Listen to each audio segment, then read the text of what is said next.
Bonjour à chacun qui nous regardait derrière votre écran, bienvenue à ce nouvel événement online de l'ICEJ France. J'espère que le dernier événement sur la fête de Pourim vous a plu. Si vous n'avez pas pu y assister ou même le regarder, je vous invite à aller visiter notre chaîne YouTube et à cliquer sur cet événement qui, je crois, va vous bénir particulièrement. Aujourd'hui, nous allons traiter d'un sujet qui est particulier, le conflit israélo-palestinien. Je pense que chacun d'entre nous se pose des questions, que ce soit des questions bibliques, que ce soit des questions géographiques ou politiques, sur ce conflit. Nous avons eu le privilège et l'honneur de recevoir Loïc Jérémy, qui est PDG de Jérémia Tours, qui est un tour opérateur en Israël, qui a écrit un livre sur le sujet. Ce livre s'appelle « Plaidoyer pour la vérité ». Loïc Jérémy, dans ce livre, nous offre une perspective biblique, mais également une perspective historique, une perspective géographique et également aussi une perspective coranique du conflit israélo-palestinien. Pendant 1 heure, le pasteur Robert Baxter a pu interviewer Loïc Jérémy et le contenu de cette vidéo est juste extraordinaire. Je crois et je prie qu'il vous bénisse autant que ça a pu me bénir moi et que ça va répondre à de nombreuses questions que vous vous posez sur le sujet. Bon visionnage à tous. Bonjour les amis et bienvenue à notre interview avec Loïc Jérémy qui est originaire de la Guadeloupe, il a 41 ans et depuis 2008 il habite en Israël. Alors en 2010 il a rencontré Stéphanie et ils se sont mariés. Alors Stéphanie, son épouse, vient de la France, de la région de Grenoble et qui a fait son aliyah en Israël dans la même année. En fait, il a une licence en théologie d'une école à Jérusalem et il est aussi directeur de Jeremiah Tours. Voilà. Et puis, juste très récemment, il a sorti son premier ouvrage qui traite justement le conflit israélo-palestinien. Alors, vous savez que en début de cette année, il y a eu beaucoup de conflits. Et ce n'est pas la première fois. Donc, Loïc, qu'est-ce qui fait en sorte que, si je peux le dire de cette manière, toi, un Guadeloupéen, habitant en Israël, qu'est-ce qui t'a inspiré à sortir un tel ouvrage? Ben déjà, je te remercie pour cette occasion qui m'est offerte de pouvoir présenter ce livre au public, à tes auditeurs. Et j'adresse aussi mes sincères salutations fraternelles aux personnes qui vont écouter cette interview. Pour répondre à ta question, je dirais que c'est un ensemble de choses. Ça a été en fait un cheminement. Tout de suite après ma conversion en Guadeloupe, j'ai eu le désir en fait de comprendre les différences entre Israël et l'Église. Malheureusement, dans nos assemblées Israël, on n'entend pas parler lors des cultes, il y a très peu de personnes qui en parlent. Et j'ai senti très rapidement en fait cette carence spirituelle, on va dire, parce que personne ne pouvait me répondre en fait à mes questions. J'en avais tellement après ma conversion, on n'a jamais pu me répondre. Et donc j'ai commencé à me documenter. Et jusqu'au moment où j'ai intégré en fait une école à Jérusalem. Et là, j'ai été au contact avec les textes hébraïques. Et donc, je crois que ce qui m'a sensibilisé, la première chose, en fait, par rapport au conflit israélo-palestinien, c'est de le vivre sur place. C'est de ne pas le comprendre au travers de ce que les médias disent, de ce que les politiciens annoncent, de ce que les diplomates veulent bien mettre en avant. Et donc, le vivre sur place, j'ai pu mesurer parce que j'ai toujours été au contact en fait des médias français. On avait les chaînes françaises, donc j'écoutais énormément de chaînes françaises et je me rendais compte qu'il y avait clairement un décalage entre ce que je vivais sur place et ce que j'entendais. Et la deuxième chose qui m'a aussi motivé, c'est qu'en 2009, il y a eu une opération, comme tu l'as dit tout à l'heure, c'est pas la première fois qu'il y a des conflits, des luttes armées malheureusement entre Israël et le Hamas. Malheureusement, ce sera pas non plus la dernière, ce qu'on a vécu il y a pas si longtemps. Et j'ai vu un post en fait d'un camarade qui a mis sur Facebook si nos ancêtres, en parlant des ancêtres guadeloupéens, si nos ancêtres avaient été présents, si nos ancêtres étaient présents, ils auraient été très fiers de nous. Et en fait, ils faisaient référence à une marche de soutien qui avait été organisée pour soutenir la cause palestinienne, alors qu'il est chrétien. Donc, il faisait clairement un lien entre l'histoire de l'esclavage de notre peuple avec la situation des Palestiniens. Et donc, ça revenait à dire que les Israéliens, en quelque sorte, ils sont sous esclavage, quoi, par rapport à l'autorité israélienne. Et donc là, je me suis permis de le répondre. On a eu pas mal d'échanges et tout. Et je crois que ça a été vraiment... cette conversation, ça a été vraiment un déclencheur. C'est là que je me suis dit, il faudrait peut-être que je creuse le sujet. Et à cette époque, j'avais une vision vraiment très limitée par rapport à maintenant. Je veux dire, là, je parle de 2009. Tu vois, et ensuite, le premier chapitre du livre, j'ai commencé à rédiger le premier chapitre en 2012. Et donc, de 2012 à 2020, ça a été le désert. Parce qu'il y a eu la naissance des enfants, il y a eu la création de Jeremiah Tours, et la société s'est développée vraiment très très bien. Il y a eu un coup d'arrêt malheureusement, mais beaucoup d'autres sociétés le vivent aussi, avec l'apparition du Covid-19. Et donc de 2012 à 2020, j'avais rien fait. Donc j'avais qu'un chapitre. Et à chaque fois, je disais à mes amis, il faut que je poursuive en fait la rédaction du livre. Et Stéphanie m'a toujours encouragé. Et l'année dernière, avec l'apparition du Covid et des confinements, le premier confinement, elle m'encourageait, elle m'a beaucoup encouragé parce que je me suis dit, il faudrait peut-être que je saisisse cette occasion. Et là, elle m'a dit, il faut que tu y ailles. Et donc, j'ai repris la rédaction du livre en avril 2020. Et je l'ai fini en juillet 2020. Et ensuite, c'était très rapide. Ouais, ça a été très rapide. Parce qu'en fait, j'avais emmagasiné tellement de choses, en fait, de 2012, même de 2009 à 2012, à 2020.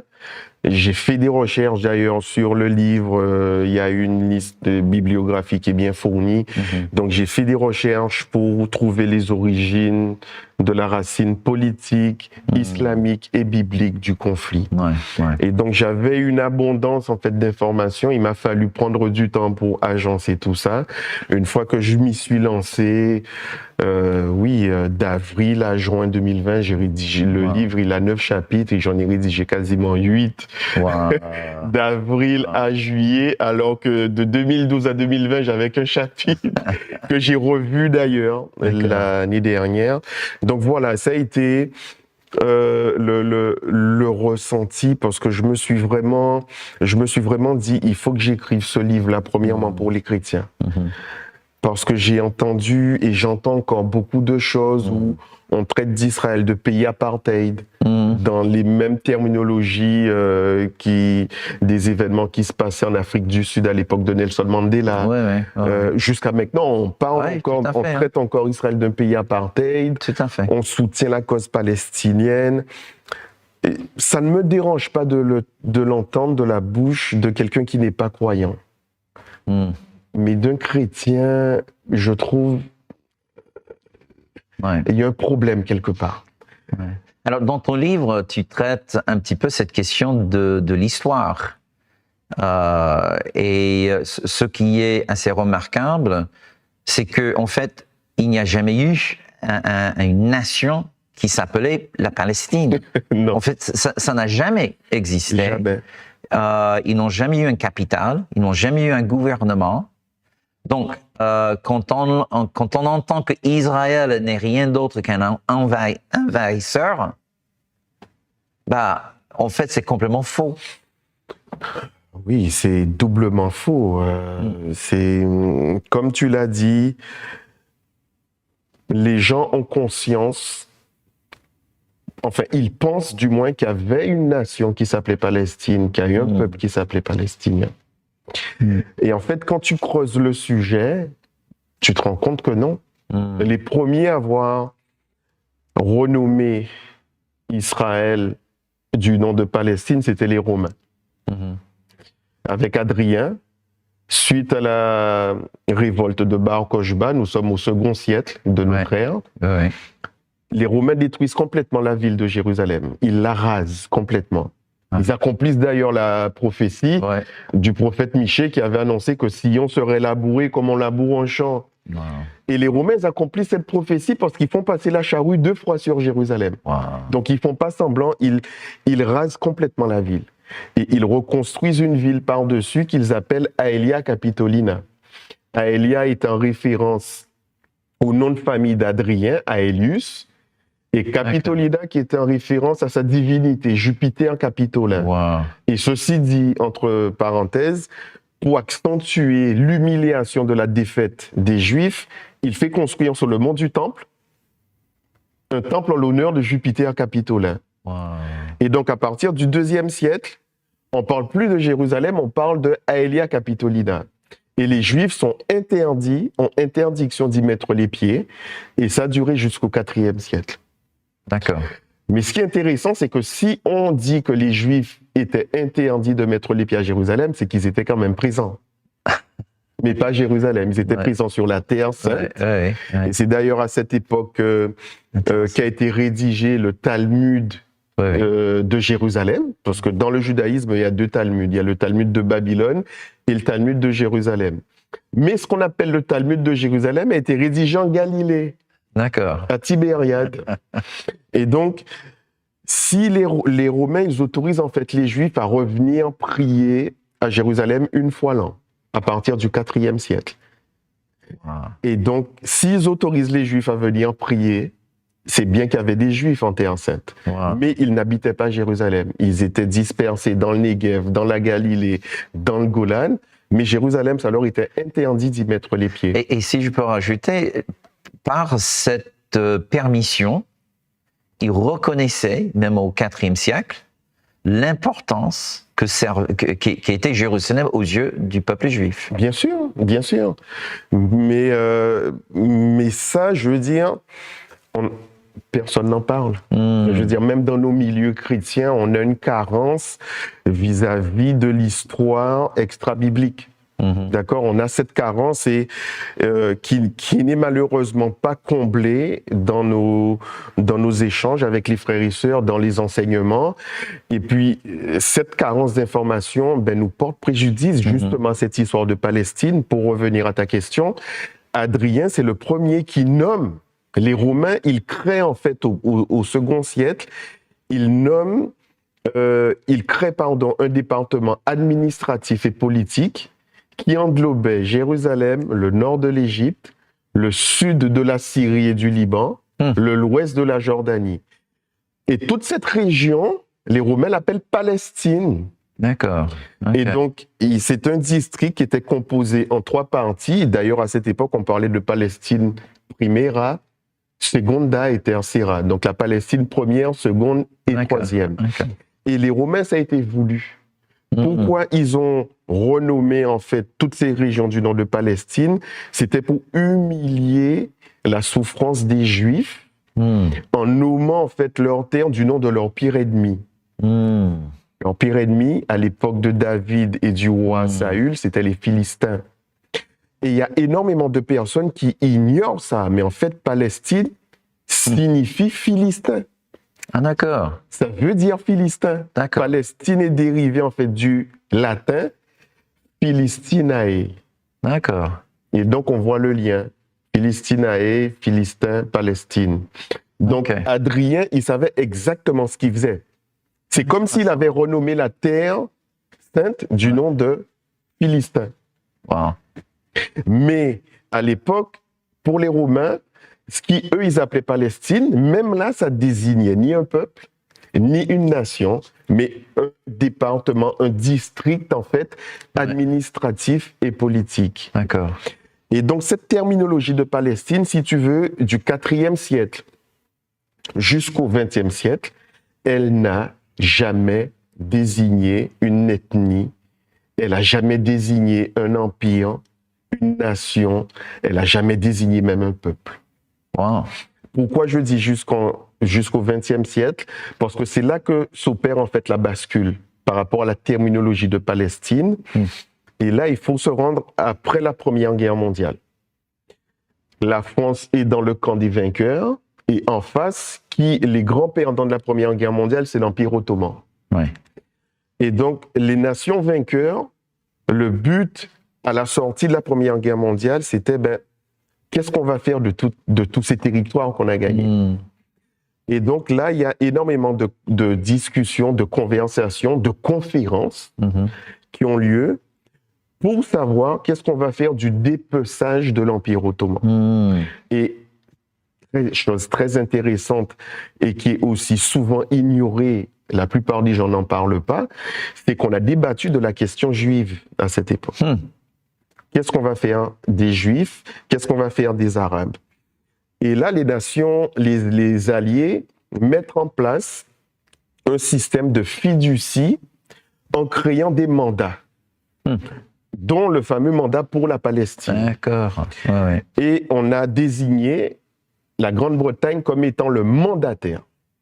Ce qui est important de mentionner, c'est que quand on parle du mandat pour la Palestine, elle fait suite à une réunion qui s'est déroulée en Italie, à la ville de San Remo en 1920. Et ensuite, le Conseil de la Société des Nations, donc la mère de l'ONU, a entérimé en fait les décisions qui avaient été prises et l'a élevé au rang de mandat.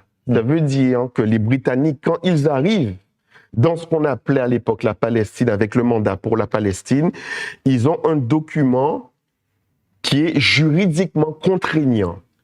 Et ils ont entre leurs mains une décision irrévocable qui est de créer un foyer national pour les Juifs en Palestine.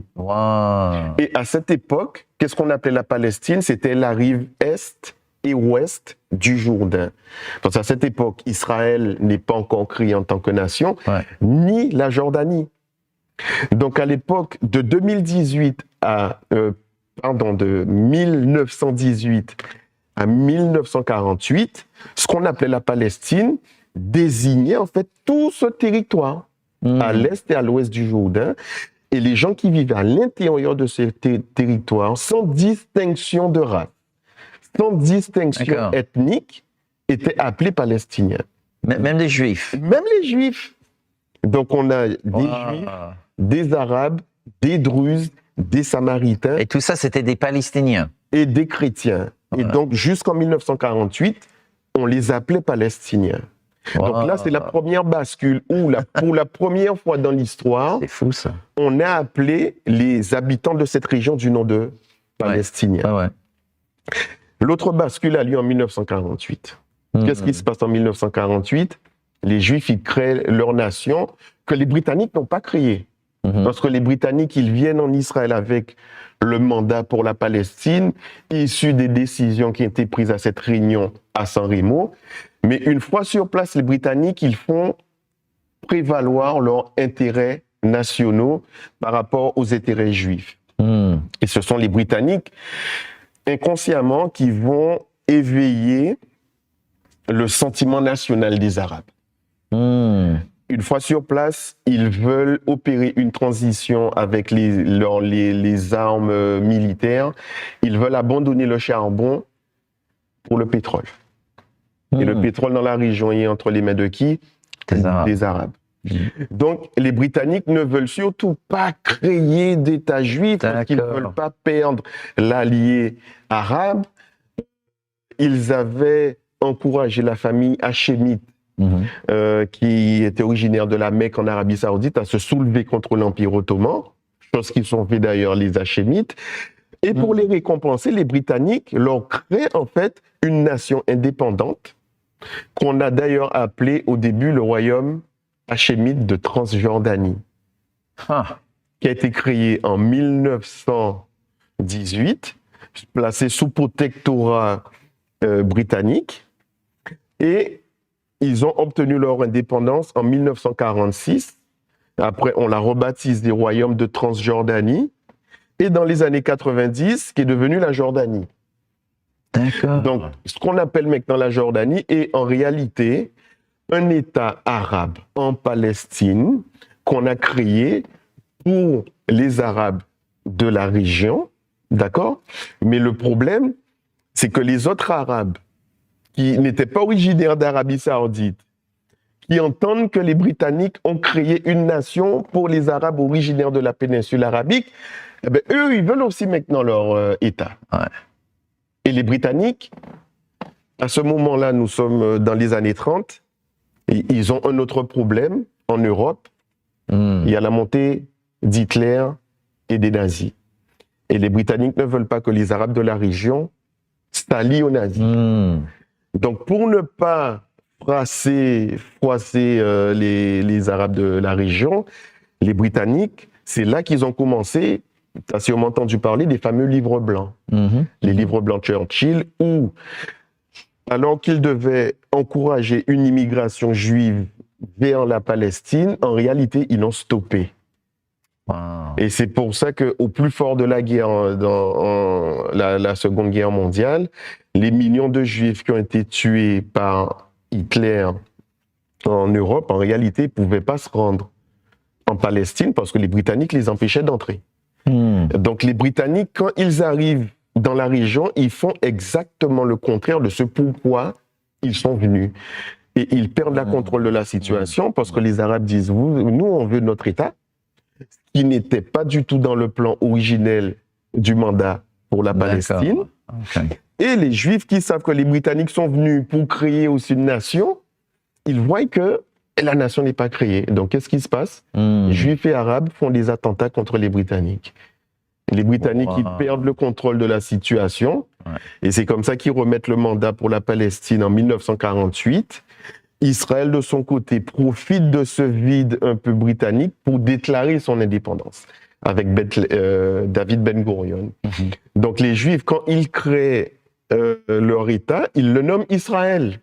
Et donc, si tu veux, la terminologie de Palestine qu'on employait pour désigner tous les habitants de la région, elle tombe en désuétude. D'accord. Ouais. Parce que les Juifs, on les appelle plus maintenant Palestiniens, mais Israéliens. Et donc, à cette époque, les Arabes ne voulaient pas se faire appeler Palestiniens parce qu'ils disaient que ça faisait référence aux Juifs. Donc, l'autre bascule a lieu, et là, c'est décisif, c'est qu'on a un Arabe jordanien, originaire de Jordanie, qui est né en Égypte et qui se passionne pour l'histoire de la Palestine, tout en voulant détruire Israël, qui désigne comme un ennemi sioniste à combattre. Et cet homme, c'est Yasser Arafat. Il crée le Fatah en 1949 avec comme but la lutte armée contre l'ennemi sioniste. En 1959. Et en 1967, c'est lui, en fait, qui va récupérer le terme, le siège vacant, on va dire, de Palestine, pour l'attribuer uniquement aux Arabes. Et c'est à partir de ce moment qu'on a commencé à parler de la cause palestinienne et qu'on a commencé à la légitimer en la présentant comme étant une lutte armée légitime pour répondre à une occupation juive qu'ils n'ont jamais pu prouver. Parce qu'Israël n'a jamais eu à voler de terre. On parle d'une présence juive en Israël de 3500 ans, sans interruption. Donc, quand on dit qu'Israël et les Juifs, ils ont volé, en fait, l'histoire des Palestiniens pour créer leur État, c'est du pur mensonge parce qu'ils ont toujours été là. Même quand les Romains les ont dispersés au second siècle et qu'ils ont été disséminés aux quatre vents des cieux, comme la Bible le dit, notamment dans le livre de Daniel, mais il y a toujours eu des Juifs en Israël, sauf qu'au bout d'un moment, un moment bien précis de l'histoire, notamment à la fin du 19e et la première moitié du 20e siècle, ils n'étaient pas aussi nombreux que les Arabes. Mais les Arabes qui étaient là n'étaient pas non plus originaires de la région parce qu'ils venaient d'Égypte. Ils étaient originaires d'Égypte, du Syrie, du Liban, de la Jordanie, du Yémen, de l'Arabie Saoudite. Et tous, ils viennent en Israël parce que les pionniers juifs qui viennent d'Europe de l'Est, qui arrivent en Israël, ils travaillent la terre, ils la rendent fertile, ils créent des kibbutz. Et donc, il y a une dynamique économique qui se crée et les Arabes, ils viennent. Et ce sont leurs descendants maintenant qui accusent les Juifs d'avoir volé la terre de leurs ancêtres. Et la communauté internationale leur donne raison.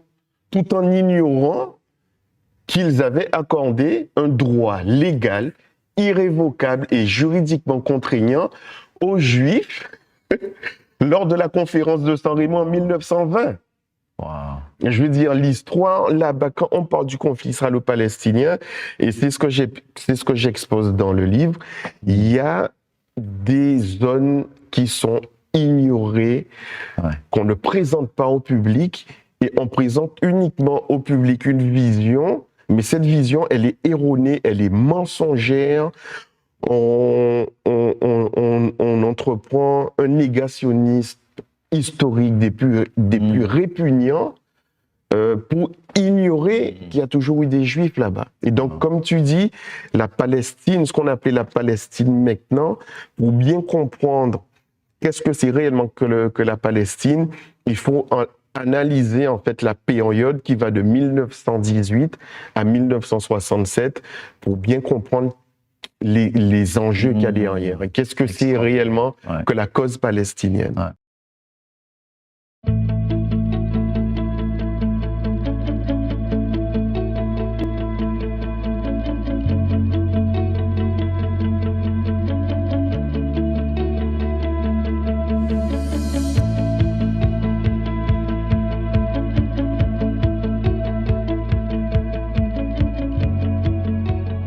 Le mont Moria, le lieu où Dieu mit le père de la foi à l'épreuve. Cet homme qui s'appelait jadis Avram vit son nom changé par Dieu en Avraham, comme sceau que ce qui lui avait été promis s'accomplirait certainement. Ce pays mentionné tant de fois dans la Bible, souvent sous le concept de terre promise, et que vous avez rêvé de fouler de vos pieds. Jeremiah Tour se propose de vous le faire découvrir.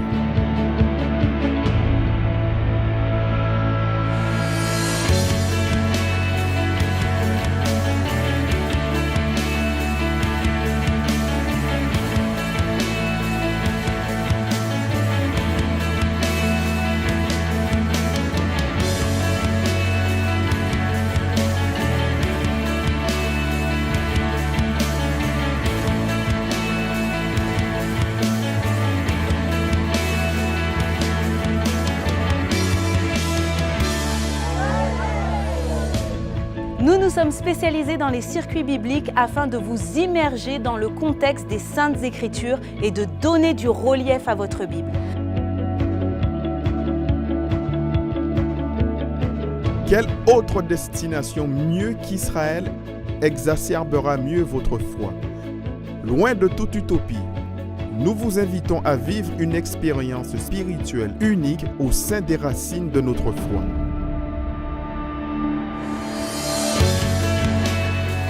Jeremiah Tour, c'est plus qu'un tour opérateur, c'est votre partenaire ici en Israël. Nous vous invitons dès aujourd'hui à nous contacter sur notre site internet. Nous serons à votre écoute pour la réalisation de tous vos projets ici en Israël. Comme on dit ici, à l'année prochaine à Jérusalem.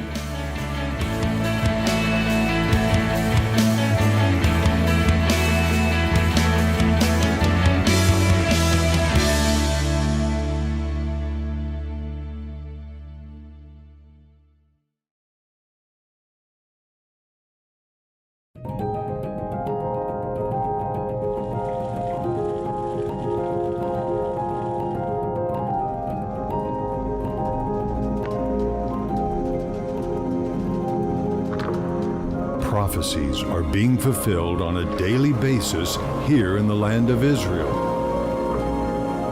We want to invite you to enter the land where we will take you places you've never seen before.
so much look forward to seeing you at the Feast of Tabernacles 2022 here in the land of promise.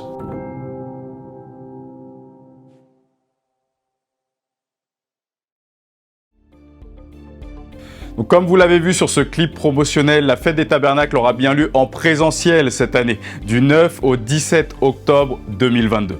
Et je vous encourage, du coup, après ces mois de pandémie, de peut-être prendre votre billet dès maintenant, afin de pouvoir fêter cette fête directement sur la terre d'Israël.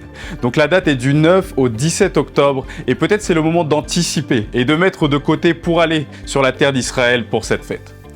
Nous allons passer à la deuxième partie de notre soirée. Je crois qu'il y a encore un contenu qui est extraordinaire et qui va vous bénir, surtout et répondre à de nombreuses questions. Donc on va passer à cette deuxième partie de l'interview de Loïc Jérémy. Je vous rappelle, mes amis, que nous sommes en train de faire un interview avec Loïc Jérémy sur son premier livre, Plaidoyer pour la vérité. On vous dirait bientôt comment vous pouvez procurer ce livre. Alors Loïc, je suis aussi assez bien intrigué par le fait que dans le livre, tu parles aussi du perspective islamique par rapport à leur désir pour ce pays. Donc, parfois, on est tenté de voir ce conflit uniquement à travers un œil politique, mais il y a des forces derrière qui ne sont pas du tout politiques, mais religieux. Bien sûr, bien sûr. Tu peux parler de ça ? Bien sûr, mais c'est par la politique que le conflit a gagné la scène médiatique. Donc l'exposition, d'ailleurs, le terme de conflit israélo-palestinien est issu d'une terminologie politique. Mais les racines, clairement, ne sont pas du tout politiques. Et c'est pour ça, selon moi, que c'est un problème qui va être extrêmement complexe à résoudre. C'est parce qu'on essaie d'appliquer des solutions politiques à un problème qui est clairement religieux et spirituel.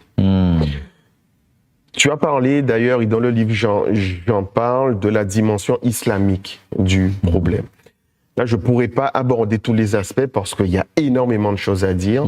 Mais pour bien comprendre, en fait, du point de vue de l'islam, l'approche qu'ils ont vis-à-vis d'Israël, il faut remonter à la période de leur prophète, le prophète de l'islam qui est Mohammed, ou Mahomet en français, et le rapport qu'il a eu avec les Juifs. Parce qu'il connaissait la Bible, il connaissait... D'ailleurs, on le présentait comme étant un grand fan de l'histoire de Moïse. Il s'en est d'ailleurs inspiré pour entreprendre ses conquêtes au nom du djihad. Il connaissait certains passages aussi du judaïsme. Et donc, quand il reçoit ces révélations, il est à la Mecque. Mais sa tribu, qui s'appelait les Quraysh à l'époque, ne croit pas en ces révélations. D'ailleurs, il se fait chasser de la Mecque en 612 de notre ère. Et c'est d'ailleurs, 612, c'est le début du calendrier musulman qu'on appelle l'Hégire. D'accord ? Donc, il se rend à Médine, et à Médine, il y a des tribus juives. Donc, il se présente à eux, il se présente aux tribus chrétiennes, et il se présente comme étant celui qui va accomplir les textes de la Bible. Donc, en gros, il se présente comme l'envoyé de Dieu, comme le Messie.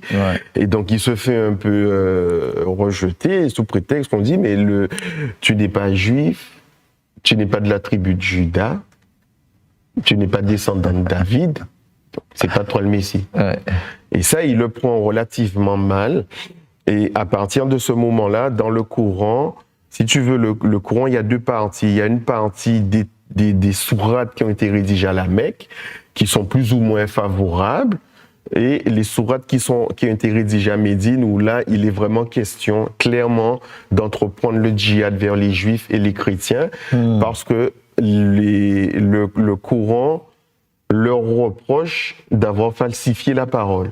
Donc, pour l'islam, les Juifs et les chrétiens sont des menteurs, parce qu'ils disent qu'à l'origine, la révélation dans les textes annonçaient la venue de Mahomet.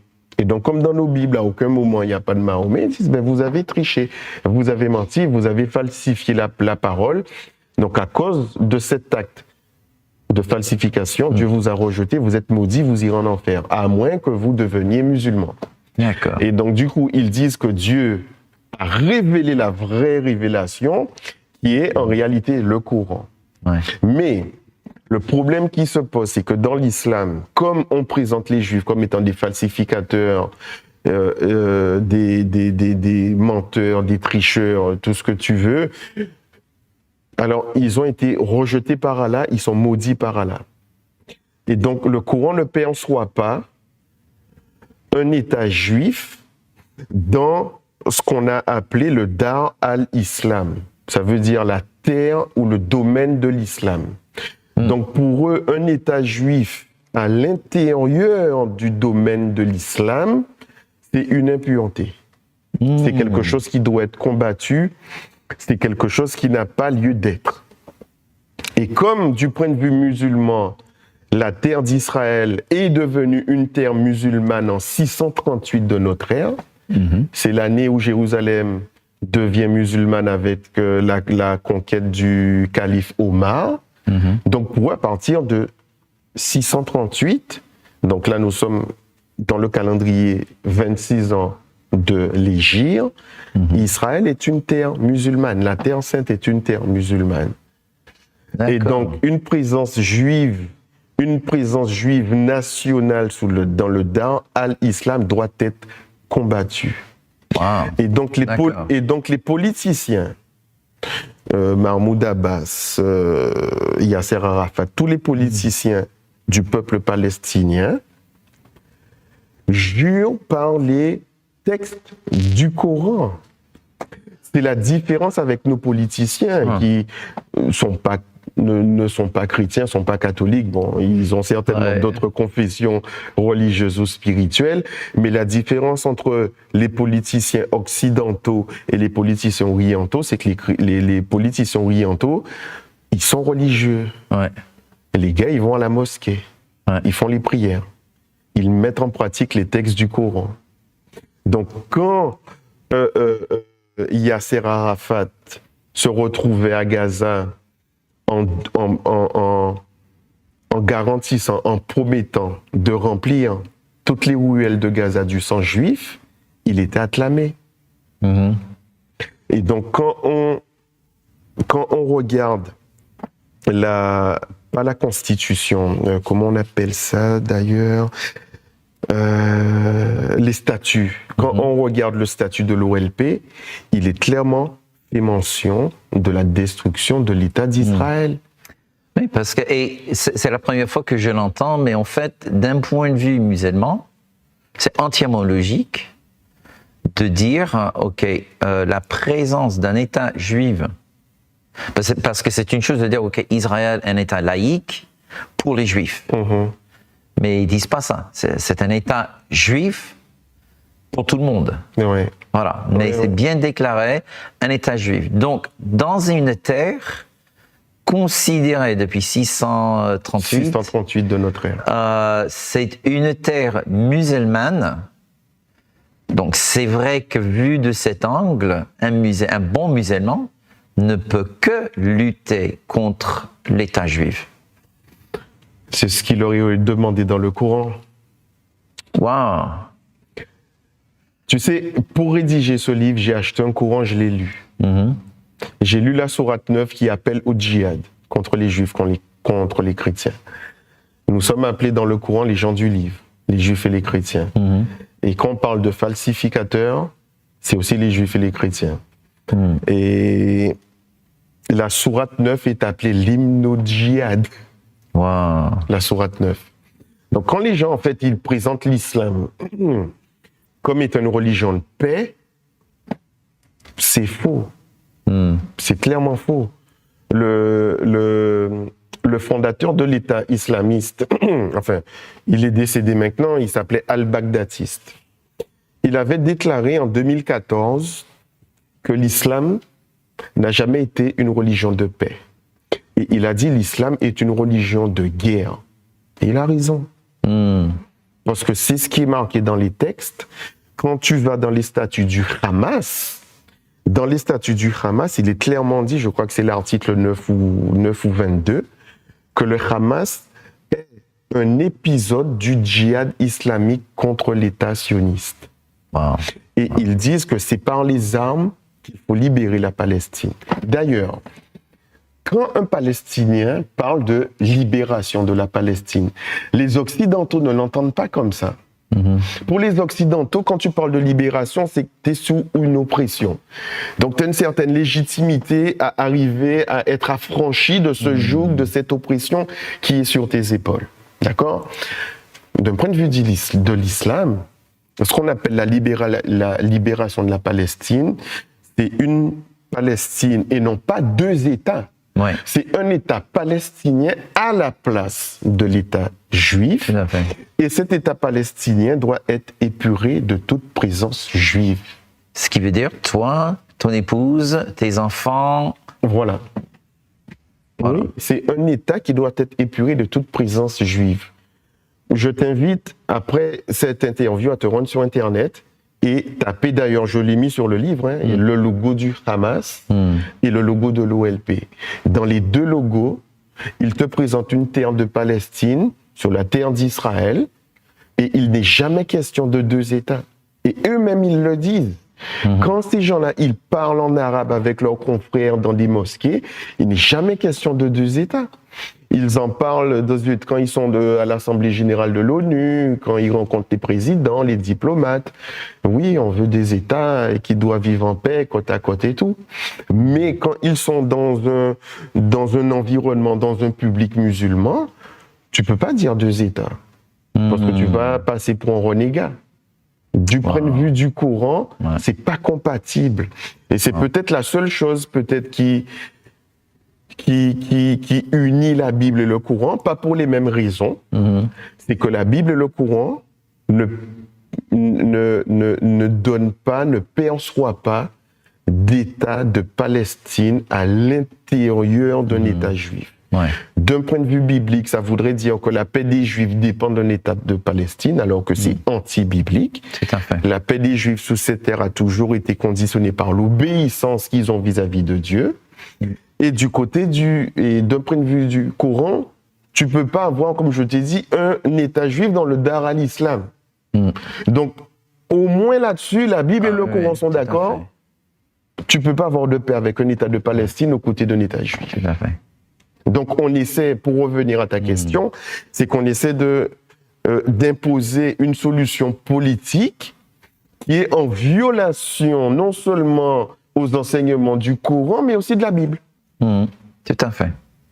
Alors, et comment tu situes, est-ce que tu parles des accords abrahamiques dans le livre, et comment, parce que là, est-ce que ce n'est qu'une solution purement politique, ou y a-t-il d'autres raisonnements derrière tout ça? Non, c'est purement politique. D'accord. Et ça, c'est Benjamin Netanyahou, il a œuvré beaucoup là-dessus.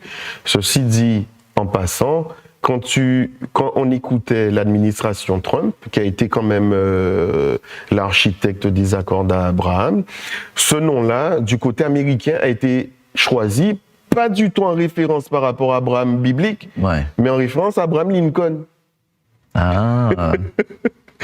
Mais du côté juif et arabe, on a un patriarche en commun qui s'appelle Abraham. Donc ce nom qui a été choisi, parce que ce nom réunissait les intérêts américains, arabes et juifs. D'accord ? Donc, est-ce que je crois que ça a été une bonne chose économiquement parlant? L'avenir nous le dira.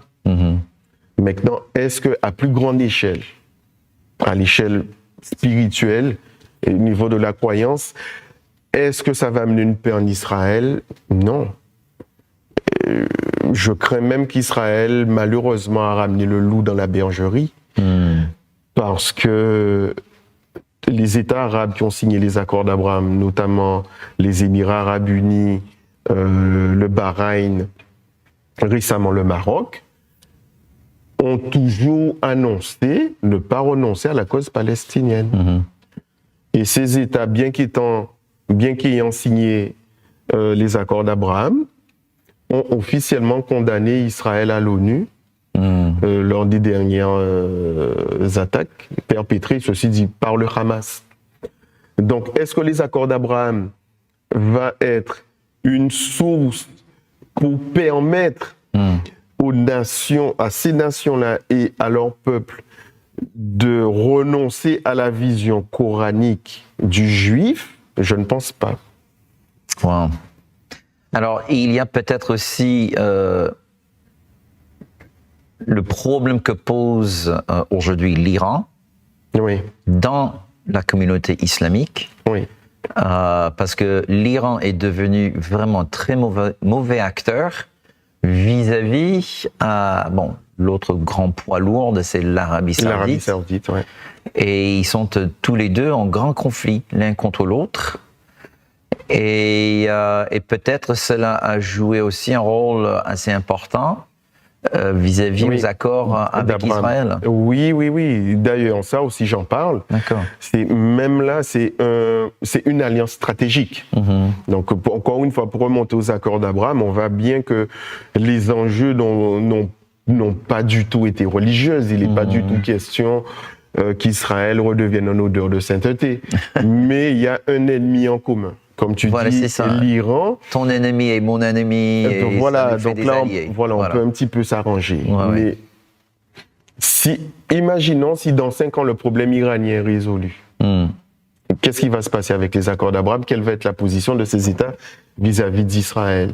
Donc même Israël a un petit peu profité aussi de l'Iran pour développer, et c'est peut-être aussi, on assiste actuellement au Moyen-Orient, à une division en 2 blocs, où on a le monde sunnite, avec à la tête l'Arabie Saoudite, et de l'autre côté le monde chiite, avec à sa tête l'Iran et ses alliés comme la Turquie, le Hamas, le Liban, et de l'autre côté une alliance chiite dont fait partie Israël, pour te montrer que il y a vraiment des choses qui sont vraiment étonnantes, hein, parce qu'Israël maintenant fait partie de cette coalition du monde chiite contre l'Iran.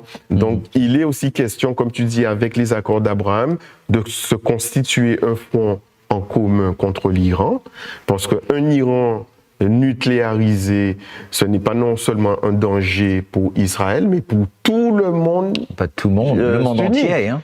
Oui, et Israël a commencé par Israël, mais après l'islam sunnite, avec l'Arabie Saoudite, le Bahreïn, les Émirats Arabes Unis et tout. Donc c'était extrêmement stratégique parce que les Émirats Arabes Unis sont en face de l'Iran. Donc en cas de conflit armé, Israël a un allié de poids stratégique pour éventuellement opérer des bombardements militaires et tout. D'ailleurs, ce n'est un secret pour personne qu'Israël et avec les États-Unis, il y a des plans de bombardement ou de guerre, possible guerre avec l'Iran, parce qu'Israël a toujours dit qu'ils ne vont pas permettre à l'Iran de se doter de l'arme nucléaire. Maintenant, est-ce qu'ils vont aller au bout? L'avenir nous le dira. Mais encore une fois, les accords d'Abraham, selon moi, ne vont rien amener au conflit israélo-palestinien. Le problème, il est beaucoup trop profond. Il faudrait remonter vraiment aux racines, aux origines du Coran et de l'islam.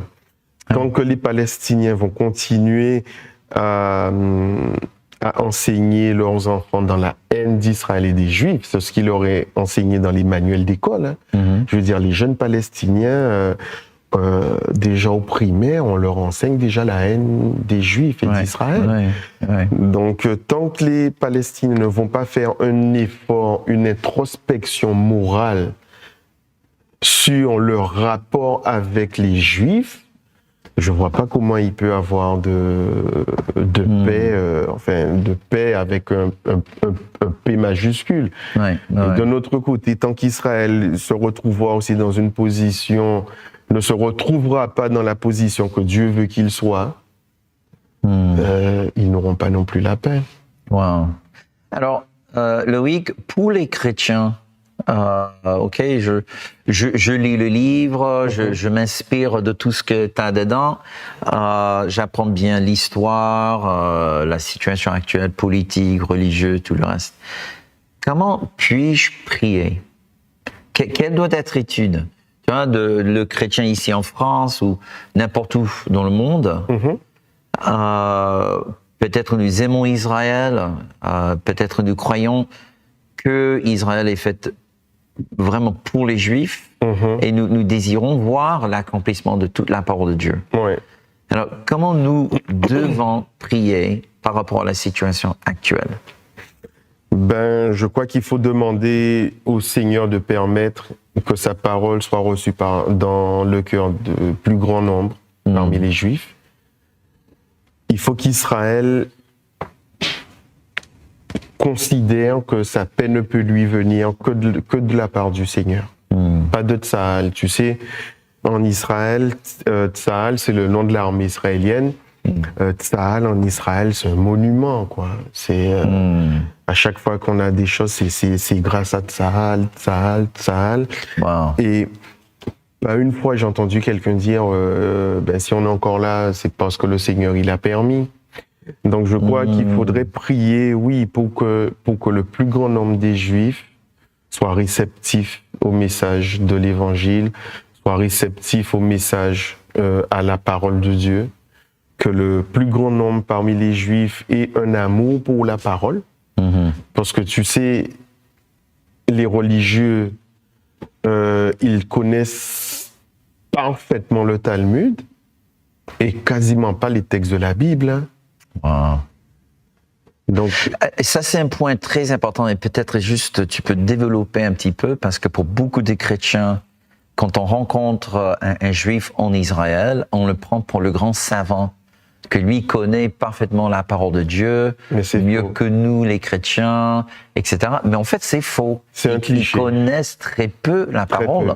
Et quasiment pas. Ouais. Moi, j'ai souvent discuté avec des gens qui n'ont, pour la plupart, aucune connaissance de la parole. Hein. C'est étonnant, hein, mais c'est un cliché. Vous savez, il y a une expression qui dit les Juifs, c'est le peuple du livre, qui sous-entend qu'ils connaissent et tout. Ouais. Les rabbins, même la plupart des rabbins, ils ont une très grande connaissance sur les 5 premiers livres qu'on appelle la Torah. Mais une fois que tu passes la Torah, parce que en fait, les Juifs, ils ont, quand ils parlent du Tanar, un Juif, quand il te parle du Tanar, c'est le mot qu'on a traduit par la Bible. Et pour un Juif, alors quand déjà un Juif te parle du Tanar, il n'y a pas la seconde alliance. Ouais. Ce sont les écrits de la première alliance, mais il y a 3 parties. Il y a la Torah qui sont les 5 premiers livres. Après, il y a ce qu'on appelle les Ketuvim. Donc, c'est les livres post-exiliques, Esther, Néhémie, Esdras. Et tu as après les livres prophétiques. Donc, dans le judaïsme, les rabbins, ils connaissent très bien les 5 premiers livres. Un peu, les Ketuvim, ça va. Et les livres prophétiques, les livres des prophéties d'Ésaïe, d'Ézéchiel, non. Wow. Et là, je te parle des rabbins. Wow.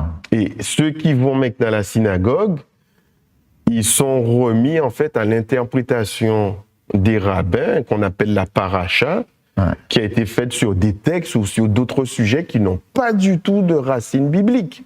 Wow. D'accord ? Donc ça, il faut bien faire une distinction entre le judaïsme et la Bible. Et Paul le fait très bien dans l'Épître aux Galates, pour dire que si on est en Jésus, on ne peut pas être en Jésus et en même temps dans le judaïsme. Parce qu'il dit c'est quelque chose qui n'est pas, c'est pas compatible, tu vois. Et ça, c'est quelque chose que j'ai vécu personnellement, parce que quand je suis arrivé en Israël, je dirais pas que j'étais à 2 doigts de tomber dans le judaïsme, mais c'est quelque chose qui me parlait à l'époque, quoi. Je voulais en savoir plus. Ouais. Et puis je me suis rendu compte que non, le judaïsme, c'est vraiment quelque chose à part. C'est une religion, c'est quelque chose d'autre qui est différent de la Bible. Ouais. Mais comme c'est confessé par les Juifs et que les Juifs dans la Bible est appelé peuple, le peuple élu, le peuple de Dieu, on pense que le judaïsme est un pendant de la Bible. Et on pense peut-être qu'il y a une touche divine là-dedans. Je suis pas en train de dire qu'on va pas trouver des choses très intéressantes. Je veux dire, j'ai lu le Coran, j'ai trouvé que certains versets intéressants. Est-ce que ça veut dire pour autant que je mettrai le Coran et la Bible dans un même pied d'égalité? Non, jamais. Tu vois? Et donc ça, c'est quelque chose aussi où il faut faire très attention. Et même dans le judaïsme, les Juifs, en fait, ils disent que la Bible, c'est quelque chose de trop saint, que c'est donné seulement à quelques hommes de s'approcher, de lire, d'y pénétrer. Donc eux, ils se disent en fait, ce sont les sages, ça a été donné aux sages, aux rabbins et tout, et les autres, non, c'est quelque chose de trop saint, en quelque sorte pour nous. Et donc la plupart d'entre eux ne connaissent pas les textes, la plupart d'entre eux auront quelquefois même du mal à comprendre, parce que la Bible a été rédigée en hébreu biblique, et l'hébreu qui parle en Israël maintenant, c'est un hébreu différent de l'hébreu biblique. Donc ils pourront le lire, mais ils vont pas forcément comprendre les passages et les versets. Wow. Encore une fois, un petit rappel, mes amis, plaidoyer pour la vérité par Loïc Jérémy, par la maison d'édition Emet Édition, et disponible par Amazon, par qui? Oui, alors le livre, il est sorti en coédition. Donc il y a un volet qui a été publié avec Emet et l'autre volet avec Yarbéa, qui est une petite société qu'on a créée avec ma femme Stéphanie pour gérer nos projets spirituels. Super, très bien. Et donc du coup, le livre, il est au coût de 19 €. Et les gens, ils peuvent le commander en ligne directement sur le site de Yarbéa, qui s'écrit YARBEYAH. Voilà, qui s'affiche actuellement sur votre écran. Excellent. Et si jamais les gens s'intéressaient à faire un voyage avec Jeremiah Tours, comment prendre contact avec vous? Alors là, ils peuvent nous contacter directement sur le site www.jeremiah-tours au pluriel.com. Et donc là, ils peuvent nous contacter. Comme tu l'as dit tout à l'heure, nous sommes spécialisés dans la conception de circuits bibliques en Israël. Et le but, en fait, au travers de ces circuits, c'est que les chrétiens, ils expérimentent sur place quelque chose de spirituel. Et c'est très rare de trouver des compagnies tours qui sont francophones. Francophones en Israël. Énormément anglophones. Ouais, très peu, quasiment pas de langue. Très peu. Non, il n'y en a pas. Vous allez trouver des agences qui ont des départements francophones, mais il n'y en a pas toutes. Mais une agence exclusivement francophone, nous sommes les seuls. Wow. Et qui plus est croyante. Gérée par des croyants. Donc vous êtes entre de bonnes mains. Tout à fait. Loïc, merci beaucoup. Et au plaisir à te recevoir encore une fois sur nos plateaux. Merci à toi de m'avoir accueilli aujourd'hui. Amen, merci. Merci beaucoup. Et shalom à tout le monde. Bye bye. Quelle interview extraordinaire! Et si vous avez à cœur de creuser un petit peu plus le sujet, je vous encourage vraiment à vous procurer le livre Plaidoyer pour la vérité.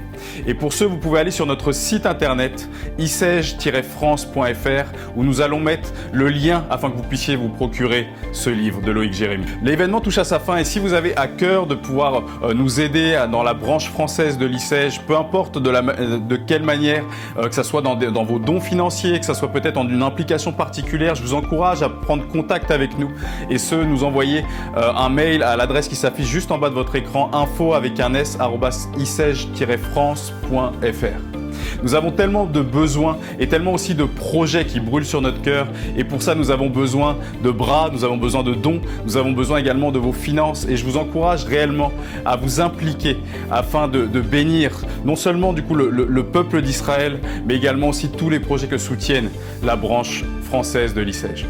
J'espère que cette vidéo vous a plu et je vous encourage dès à présent à vous abonner à la chaîne YouTube RKB Ministries et aussi à cliquer sur le pouce bleu qui se trouve juste en bas de votre écran pour liker cette vidéo.